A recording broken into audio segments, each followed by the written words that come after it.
Faster than a speeding bullet. More powerful than a locomotive. Able to leap tall buildings at a single bound. Look, up in the sky. It's a bird. It's a plane. It's Superman.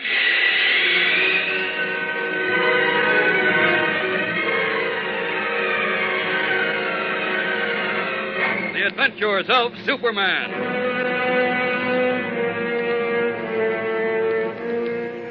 When the planet Krypton, home of a race of supermen, exploded into dust, the sole survivor was an infant boy who had been shot to earth in a sealed rocket.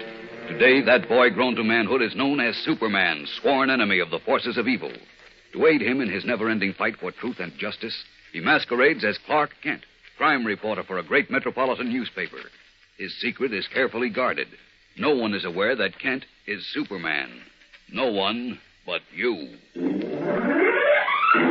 Join with us now on ABC as Superman saves an innocent boy from the electric chair in an exciting transcribed story of crime and courage entitled 1 Minute to Death.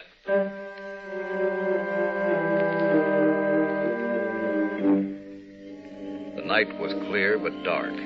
There were stars in the black canopy of the sky, but a waning moon had long since dipped beneath the horizon when young Johnny Weber circled the modest shingled house on Pine Street in the suburbs of Metropolis.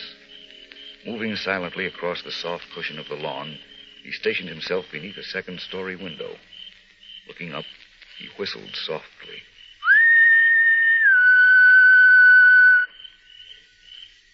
A long moment of silence, broken only by the chirping of crickets and the hum of insects. Then, almost like a delayed echo, there was an answering whistle. Moving to the rear of the house, Johnny waited in the protected darkness. He saw a light go on in the kitchen, and then go off. A key turned in a lock. The rear door opened, and a young girl tiptoed down the 4 steps. Oh, I thought you'd never come. I had trouble getting a car. Well, did you get one? Yeah, but I gotta go pick it up now. It'll take me about 20 minutes. Whose car is it, Johnny? One of the boys. Hey, look, honey, you go get ready and then meet me out front. Whose car is it, Johnny? What's the difference whose car it is? All we're gonna do is drive it up to Glen Oaks, get married, and drive back. I want to know whose car you're borrowing. I told you, one of the boys. Oh, Laura, honey, we're killing time. You promised me that you wouldn't have anything more to do with that gang you used to hang around with. Baby, I'm not. I spent 2 hours calling up people trying to get a car. Nobody was home. Well, we can wait. We don't have to do it tonight. We've been waiting 6 months. If we don't do it tonight, we'll never do it. Baby, please, don't make it tougher than it is. You still haven't told me whose car it is. You wouldn't know if I did tell you. Just a guy. And anyway, baby, we're only taking it for the night, that's all.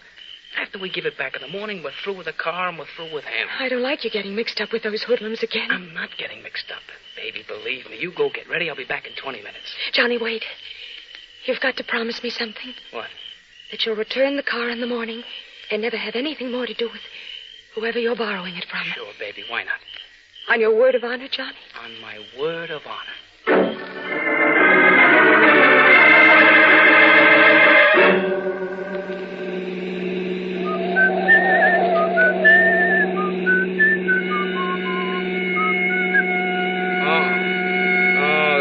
Time to get a speeding ticket.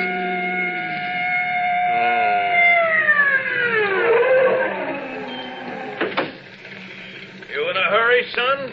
Yeah. Matter of fact, I am, officer. All right, let's see your driver's license. Oh, sure. I'm on my way to pick up my girl. Here, we get married in Glen Oaks tonight. I guess I was so happy about it, I forgot it was going so fast. Registration? Huh? Car registration. The owner's license. Let's see it. Oh, gosh. I forgot to get it. You see, I just borrowed this car for tonight. Oh? Who owns it? Friend of mine. What's his name? Name's Tony. Tony what? I don't know his last name. Must be a real good friend. Well, see, it's this way, Yeah? just borrowed the car for tonight on account of me and my girl. Yeah, you said that before. Oh, did I? Yeah. Guess I did. What have you got in the back? Oh, nothing. Turn your motor off. Well, look, officer, my girl's waiting for me. Turn it off. Okay. Let's have the key. Yeah. Well, what are you looking for? Anything I can find. Now sit tight while I open the trunk. Well, why don't you just give me a ticket for speeding and let me go? You're going to get a lot more than a ticket for speeding. Get your hands up. What? Get out. Hey, what's the idea? Come on, keep them up. What? I don't get this. Not much you don't. Where'd you get the radios? The what? The 10 portable radios in the trunk. I don't know what you're talking about. Come clean, Johnny. Where'd you get him? I told you this ain't my car. I borrowed it. I don't know nothing about no radios. How about the name of the man you borrowed the car from? You remember it now? Yeah. Yes, I do. It's Dinelli. Tony Dinelli. Where does he live? I don't know. Honest, I don't. How'd you get the car? I picked it up at the Turnpike Tavern. It's kind of a roadhouse on the Turnpike. Yes, I know where it is. Is Dinelli there? I guess so. He was there when he gave you the car, wasn't he? Yeah, but I don't want to get mixed up with him. Why not? I just don't want to, that's all. You're going to have to get mixed up with him, Johnny. You say he owns this car. That's right. There are 10 new radios in the trunk that could have been stolen. Not by Well, me. we're taking a ride over to the Turnpike Tavern, and you're going to pick out Tony Dinelli for me, and I'm going to have a little talk with him.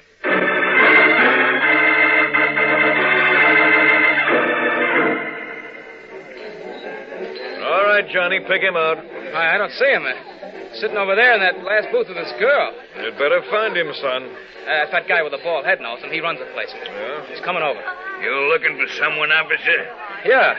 Where's Tony? Tony who? Dinelli. I don't know no Tony Dinelli. Sure you know him. He comes in here all the time. He was sitting over there in that booth with this girl, Chicky, less than 20 minutes ago. Nobody was sitting in that booth all night. You got it wrong, kid. Well, you're lying. You're covering for You him. little... All right, that's enough. We run a straight joint here, officer. Yeah, I know. Okay, Johnny, let's go. I tell you, he's lying. Let's go. Hannigan, State Patrol, car 17 reporting. Have a burglary suspect. Request ownership check on black Chevrolet sedan, license 4Y6782. That is all. You better give it to me straight, Johnny. You heard the ownership report. The car belongs to a man named Walter Silsby on Cox's Lane, not to Tony Dinelli. I tell you, I got the car from Dinelli. I swear I And you did. didn't know the radios were in the trunk? No, call my girl. Ask her what I was doing. All right, we'll ask her later. Right now, we're going over to Cox's Lane to ask Mr. Silsby.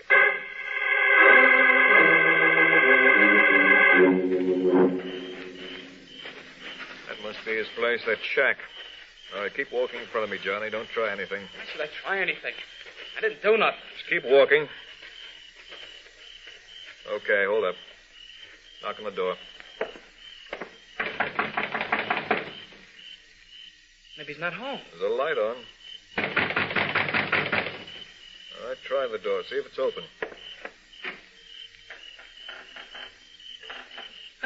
Step inside. Remember, Johnny, I've got a gun in your back. I didn't do it. I swear I didn't do it. 3 I- bullets in his I couldn't- chest and 1 in his I neck. never saw the guy before. You gotta believe me. You gotta. It's not up to me, Johnny. I'm taking you in for murder. Arrested for murder, indicted, found guilty by a jury of his peers, and sentenced to die in the electric chair, young Johnny Weber, caught in a mesh of circumstantial evidence, now waits forgotten in a death house cell. Forgotten, saved by 2 people. One, Laura Williams, the girl he was about to marry. The other, Clark Kent, who, as crime reporter for the Metropolis Daily Planet, spent many hours at the trial and is convinced of Johnny's innocence. We find them both in Kent's office. All we've got left is a week, Mr. Kent. Isn't there some way of getting more time? Now, the governor won't grant a stay of execution unless we present new evidence. And we haven't been able to get any. Yes, but how can we if they won't even let us talk to Johnny? Well, I'm expecting a call from the warden any minute now. I spent all morning at the DA's office, and he finally agreed to recommend that one of us be permitted to see Johnny. It's really up to the warden, but I'm pretty sure... Oh, wait a minute. That may be he now. Keep your fingers crossed. Clark Kent speaking. Oh, hello, warden. Yes, he said he was going to call you. I see. Well, thanks a lot. Yes, sir, I will. Thank you. Yes? Yes. One of us can see him at 3 this afternoon. Oh, thank heavens. You'd better go, Mr. Kent. I get all tied up inside, and I wouldn't ask the right questions. And it might be better, too, if Johnny didn't see me. I think maybe you're right. Now, what do we want to know? How to find Tony Dinelli. Mm-hmm. There must be a way. Tell Johnny he's got to give you the names of Dinelli's friends, the places he usually hangs out, anything he can tell you that might help. Okay. And, Mr. Kent, Yes? tell Johnny not to give up hope. Tell him I haven't. And tell him I love him as much as I ever did.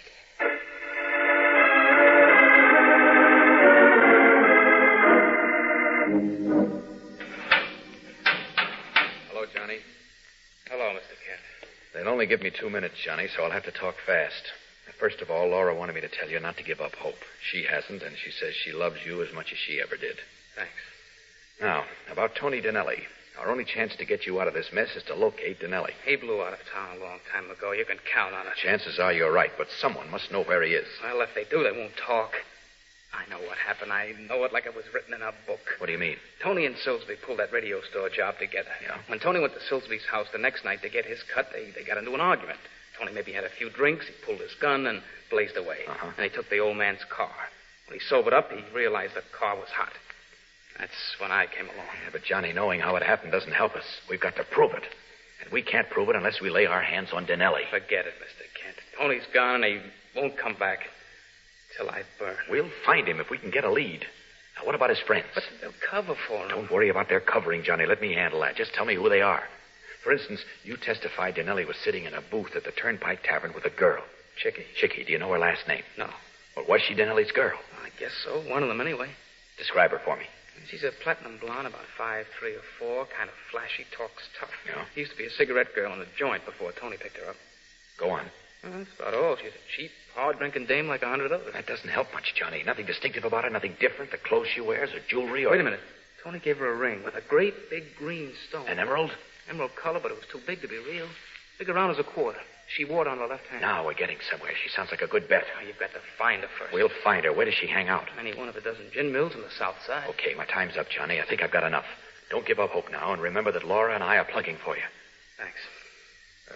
Any message for Laura? Yes. Tell her to forget about me. You sure you want me to tell her that, Johnny? Yeah, I'm sure. Okay. No, Mr. Kent. Wait. Don't tell her that. Tell her I love her. Tell her no matter what happens, I'll always love her.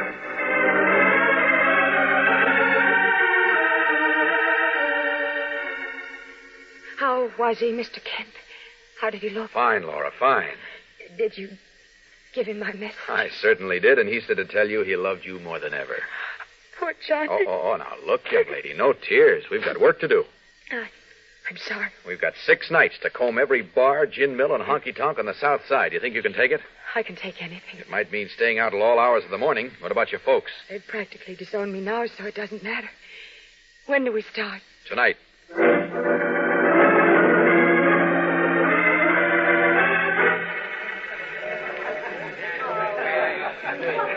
It's 3:30, Laura. I think we've got to call it quits for the night. How many places did we cover? 7. Well, that leaves 5 to go tomorrow night. Yes, but what if she shows up tomorrow at one of the places we covered tonight? Just got to keep rotating and trust to luck. For all we know, she may be homesick or even dead. It's been 10 weeks since Johnny last saw her. It all seems so useless. Well, maybe not. I'll get a check and we can... What's the matter? Don't look now, but 2 couples just came in. One of the girls is a platinum blonde, and she's wearing a ring with a huge green stone. Oh, no. She's about the right height, too. Oh, I hope. Yeah, so do I. Captain's bringing them to the table next to us. Easy now. Don't look too interested. All right. She's got her left hand on the table. Take a look at the ring. Yes. What are you drinking, Chicky? Brandy and soda, like always. Did you hear that, Chicky? Uh-huh. Now listen carefully, Laura. You've got to get acquainted with her. How? I'll tell you, we'll try pulling a fast one.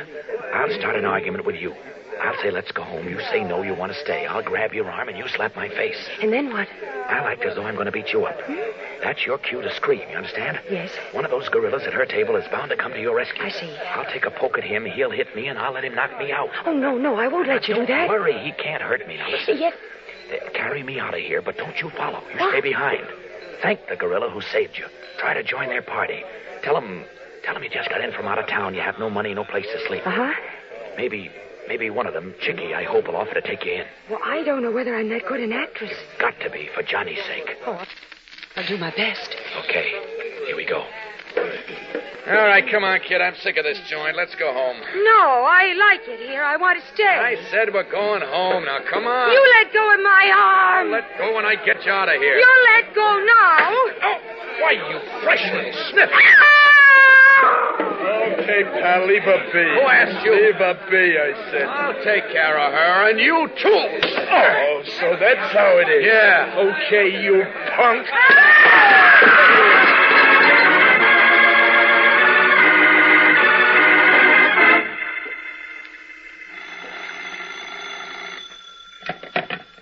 Clark Kent speaking. Mr. Kent, this is Laura. Laura, I've been waiting all morning to hear from you. Well, this is the first chance I had to get out. It worked, Mr. Kent. Yes, I know. What do you mean, you know? You went home with Chicky. But how... I waited outside the nightclub just to make sure. I followed you to her place, 274 Green Street. Yes, that's right. Where are you now? In a drugstore phone booth. Yeah? She's got a hangover, and I came down to get some aspirin tablets. I don't suppose you've had a chance to learn anything. No, we got home at 5 o'clock, and she slept until 11:30. Well, don't rush it, Laura. Take it easy. Gain her confidence before you start pumping her. All right. You might start by admiring that ring Denelli gave her. You know, the usual stuff. Did your boyfriend give it to you, and so forth and so on. Got it. If she opens up and talks, fine. But if not, let it drop for a while. But, Mr. Kent, we only have 6 days. I know, but don't worry about that. If you can learn where Denelli's hiding out, the rest is easy. Oh, I'll do my best. Oh, and Laura. Yes. Chances are she's got a picture of Denelli somewhere in her room, maybe even in her pocketbook. Get hold of it if you can. Well, I will if she lets me stay with her. Okay, I'll be here if you need me. Good luck, Laura. Oh, thank you.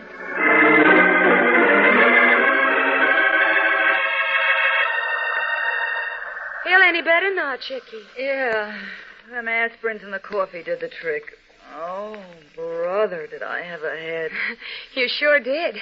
Oh, what time did we get in? 5 o'clock? And Bobo Lug wanted to come up, didn't he? Yeah. I talked him out of it. Thanks, kid.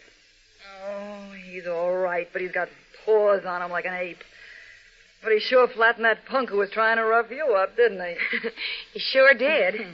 One punch and the punk was out like a light. Oh, you feeling all right, kid? Oh, sure. I'm fine. Chicky, you did a nice thing bringing me home last night. I can't tell you how much I appreciate it. Oh, forget it. You're a good kid. Matter of fact, you're going to stay with me till you find a place of your own. You really mean that, Chicky? Why not? I got plenty of room here. What's today? Monday. What date? 16th. Let me see. You can stay with me until the 22nd. That's when my boyfriend will be back. Where is he, Chicky? Well, he had to take it on the... I mean, he had to go away on kind of a trip. Is he a traveling salesman? Tony?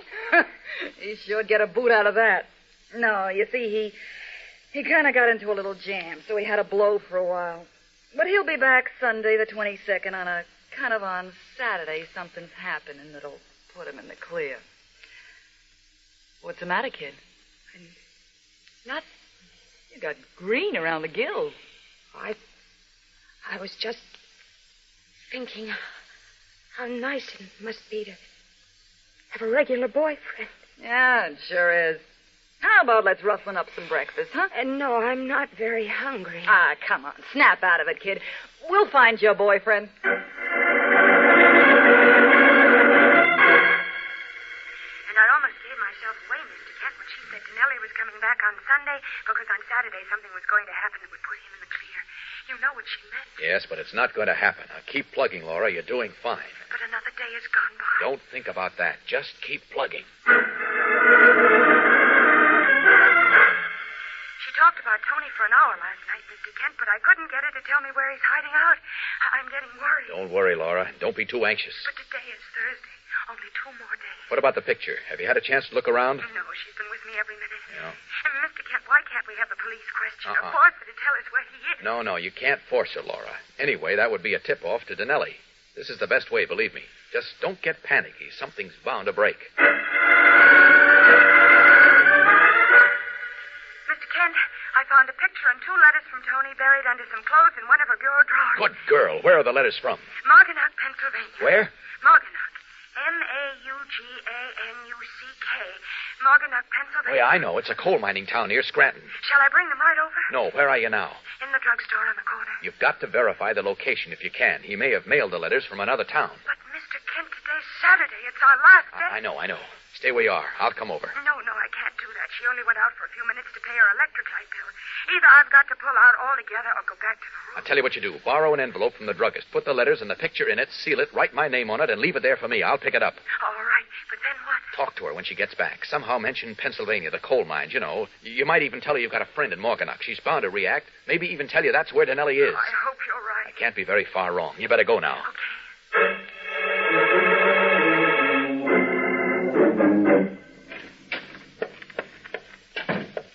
Oh, hello, Chicky. Hiya, Doc. A box of Kleenex, an orange stick, and a pint of rubbing alcohol. All right. Where you been keeping yourself these days, Chickie? I see your girlfriend a lot, but I don't see much of you. That was rubbing alcohol, right? Yeah, a pint. What girlfriend? Oh, one's living with you. Dark hair, kind of nice looking. Comes in almost every day to use the pay telephone.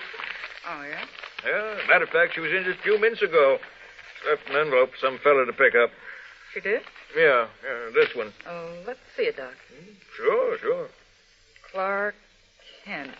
Oh, yeah, I know this guy. Only you shouldn't have left it here for him. He's coming by the house. I'll take it with me. Suits me. You finish wrapping that package, Doc. I got to make a phone call. Okay.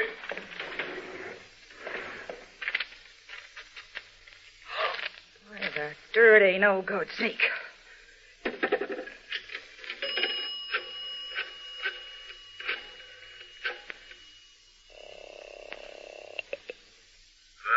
Bobo, this is Chickie. Hiya, baby. I need you in a hurry, Bobo. What's up? Tell you when I see you. Pick me up at the corner of Green and Havemeyer and make it fast.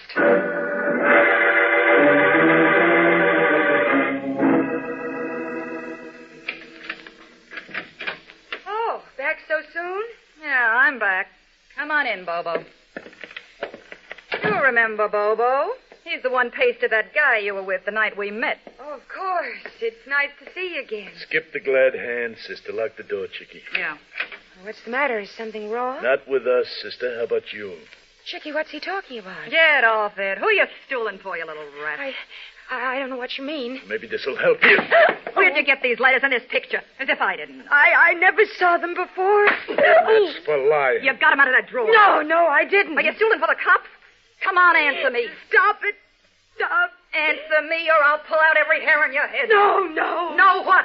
Please. She passed out. Get some water. Hey, look, what are you wasting time with her for? Let's load her in the car and take her for a one-way ride. I gotta find out who she's stooling for. The cops, who do you think?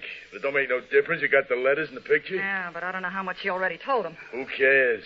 That kid gets burned up in the big house tonight. By tomorrow, Tony is clear. All we gotta do Get the water, Bobo. Okay, if that's the way you want it.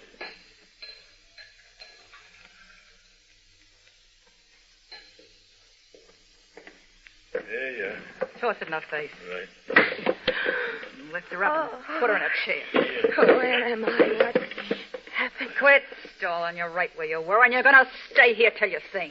Who's Clark Kent? I don't know. All of a sudden, you don't know nothing, do you? Oh, please. You knew enough to duck into the drugstore every day and call the cops, didn't you? Please, I can't stand it. Then talk. I don't know anything. Let me work on it, Chickie. Nah, she'll just black out again. What you said before was the right pitch. Where can we do it? I know a place. Okay, we'll fix her, then we'll blow until tomorrow. Get her coat out of the closet. Come on now, up on your feet. Up. What are you going to do? Throw it over her shoulders. I'll go down first and get the car door open. You follow her and keep your gun in her back. Where are you taking me?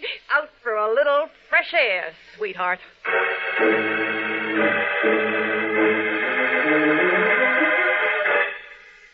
The dark-haired girl left the envelope for me, and then the blonde girl picked it up? Yeah, that's right, mister. Chickie, she's the blonde, said you were coming by the house. There was no sense in leaving it here. I see. How long ago was this? Oh, I'd say 15, 20 minutes ago. Thanks a lot. Say, are you the Clark Kent writes for the Daily Planet? Yes, that's right. Well, what do you know?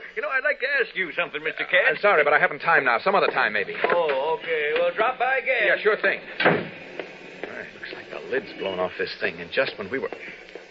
Great Scott! Ducking into an alley, Clark Kent looks on in tense amazement as he watches Laura forced into the back of a dark green sedan, obviously at gunpoint.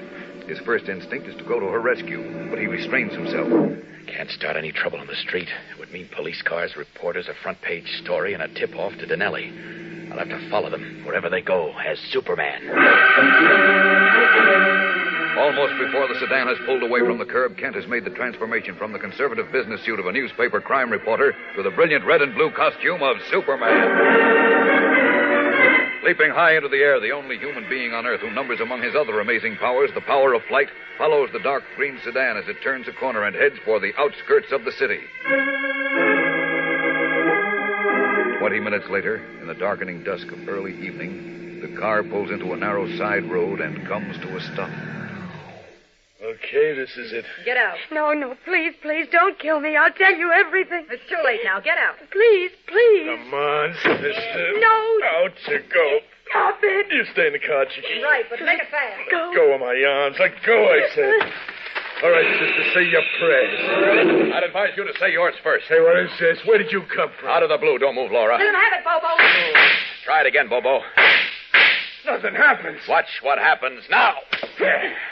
Don't let her get away. She's got the letters and the picture in her handbag. Oh, not so fast, Chicky. Go of me, you big ape. Here's the bag, Laura. Hold on to it. You'll pay for this. You just wait. Let's Get up to the main road, Laura, and flag the first car that comes along. Tell them to send the police back here in a hurry. Okay. You got no right to do this. Let's not discuss right and wrong, Chicky. Just tell me one thing. Where's Tony Donnelly? How should I know? If you don't, who does? And you better tell me before the police get here, because when they do, it'll be too late. I didn't do nothing. Donnelly murdered a man, and you shielded him. You're an accessory. Would you like to spend 10 years behind bars? For what? A cheap punk who turned his mother in to save his own skin? Think it over, Chicky. I can make it easier for you if you play along. Yeah, sure. I can believe that. You can believe it. Well? You know where he is. She saw the letters. Morganuk? I'm not saying any more. Okay, that's enough. There's a state police barracks 2 miles down the road. The man said he'd notify them. Good girl. Oh, but what's the use of all this now? It's too late. Too late for what? It's almost 6 o'clock. We can't get to Pennsylvania and back in time to save Charlie. We can't, but I can. Oh, your man must have passed a patrol car on the road. Here they come. Here, give me those letters and the picture. Hurry. I don't want to waste time with explanations. You'll have to tell them what happened. Yeah. Do you really think... Don't worry. Pick up the gun her gorilla friend dropped and hold it on Chicky until the police get here. Have you got it? Yes. Okay, they're here. So long, and keep your chin up. Leaping into the now darkened sky, the man of steel hovers for a moment above the narrow side road until he is certain the police are on the scene. Then, turning in midair, he heads north, almost with the speed of light, racing against the grim specter of death. Hours later, in his guise of Clark Kent, he picks up Tony Donnelly's trail at a bar and grill in the coal mining town of Morganuk. But now time is precious. It is 10:30, and Johnny Weber's execution is scheduled for 11. Every minute counts. The trail finally leads to a cheap rooming house at the edge of town. Once more in his true role, Superman knocks at Tony Donnelly's door. Open up, Donnelly. I know you're in there. Open up or I'll come in and get you. All right, if that's the way you want it, here goes. No time for horseplay, and anyway, I want that gun. It's probably the one you used to murder Walter Silsby. Just to make sure you don't give me any trouble on the trip back to Metropolis, here's a little sleeping pill. Now to the state prison, but fast. I'm sorry, Superman, but there's nothing I can do about it. But they've got an innocent man in that execution room. This man is the murderer. That may be, but the only one who can stop it now is the governor, and there's no time. But I tell you... They're strapping him into the chair right now. They'll be pulling the switch at 11 sharp. Just 1 minute. There must be a way. There's got to be. Wait a minute. Yes, there is. Here, watch this punk for me. I'll be back. Racing into the prison yard, Superman's sharp eyes penetrate the darkness. In a split second, find what they want, the power lines running from the prison's electric generators. Leaping off the ground, he grips the heavily insulated wires in his hands, rips them apart as though they were cotton thread. There's a shower of sparks and a great hissing and crackling as the severed wires writhe and twist like tortured snakes. And the entire prison is plunged into merciful, life-giving darkness.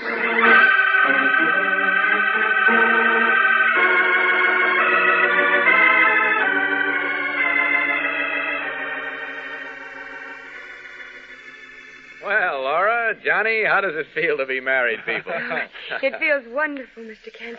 And it never would have happened if not for you. And Superman. Yes, don't forget Superman. You know, I was a little worried that the warden and the governor would be furious about those power lines being ripped apart, but they weren't. It's too bad Superman isn't here so we could thank him personally. Well, Johnny, I'll tell you, he really is here. Is he? Where? Or shall we say, in spirit.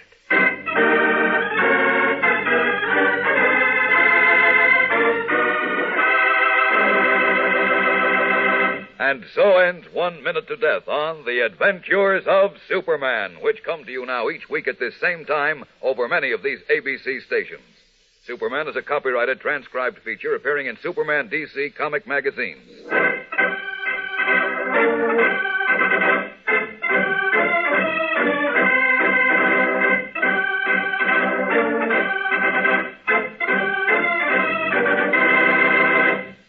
This is ABC, the American Broadcasting Company.